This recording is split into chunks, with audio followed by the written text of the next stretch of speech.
So yan mga bossing, yan bubuksan na natin 21 inches na Polar Sky mga bossing.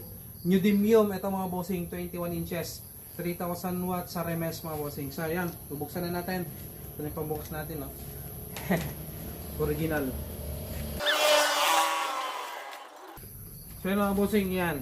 Galing pa ng Sorsogon ito Sorsogon.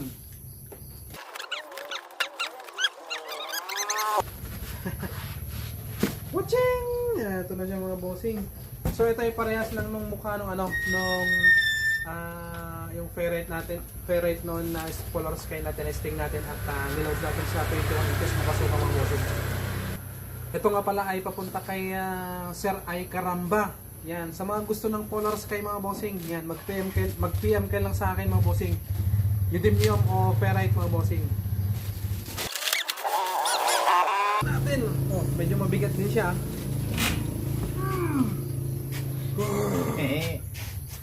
Labas natin. Yes. Parang ano lang, parang nasa ang kilo nito ay nasa parang 18 inches na 1000 watts o kaya nasa 12 watts. Mabigat din.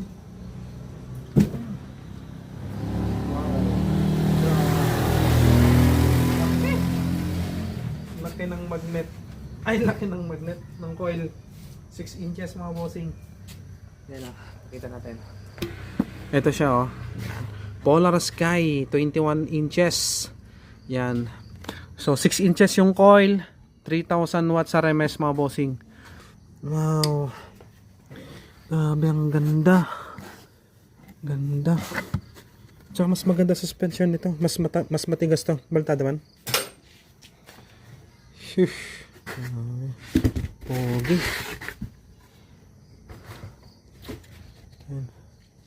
Parehas na. Parehas na. Oh, grabe tumunog to. Sigurado dagundong to. Dagundong. Tingnan natin yung suspension. Nakaano siya mga bossing. Yung pigtail niya ganito. Hindi siya nakatae. Pero malalaki yung pigtail. Ayan. Ito na siya Ganda ng build. Carbon. Legit mga bossing Carbon Yan. Subukan natin to mga bossing.